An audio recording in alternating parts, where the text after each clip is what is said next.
Bienvenue sur Flight Deck Analytics, votre briefing exclusif sur les affaires du ciel.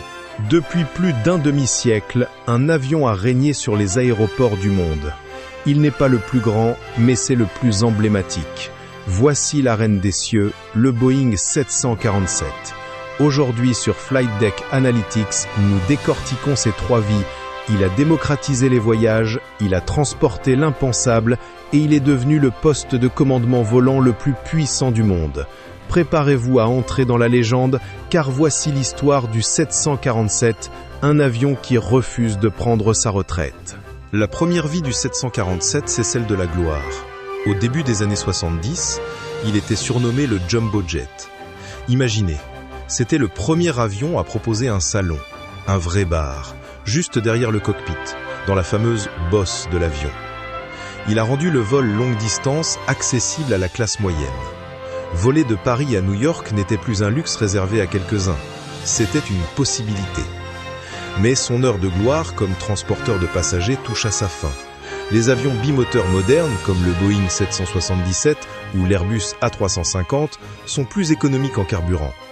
Alors, quand les compagnies l'ont mis à la retraite, le 747 a commencé sa deuxième et sa troisième vie. Avant de devenir une icône gouvernementale, le 747 est devenu l'objet de convoitise des milliardaires. C'est l'étape intermédiaire parfaite, le super jet privé. Une coque de 70 mètres de long, configurée non pas pour 400 passagers, mais pour une seule famille. Des intérieurs qui font passer les hôtels 5 étoiles pour des auberges de jeunesse.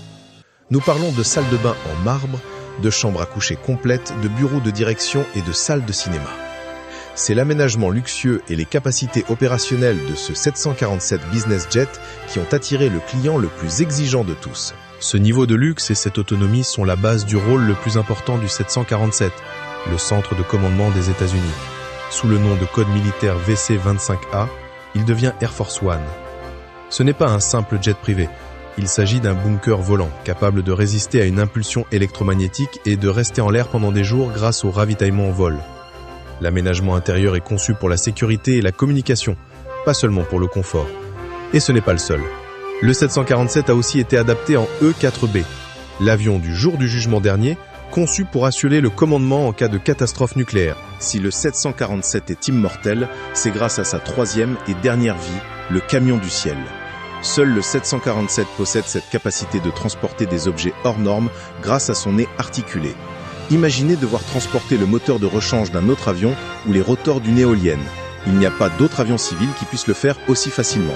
C'est la reine des cieux qui assure la colonne vertébrale du commerce mondial et qui a permis d'acheminer en urgence des millions de tonnes de marchandises vitales pendant la pandémie. Du luxe à la logistique, en passant par la diplomatie, le Boeing 747 a vécu 3 vies extraordinaires. Son règne est terminé sur les vols passagers, mais sa fonction cargo et son rôle gouvernemental font de lui une légende immortelle. C'est pour ce genre d'analyse que Flight Deck Analytics existe.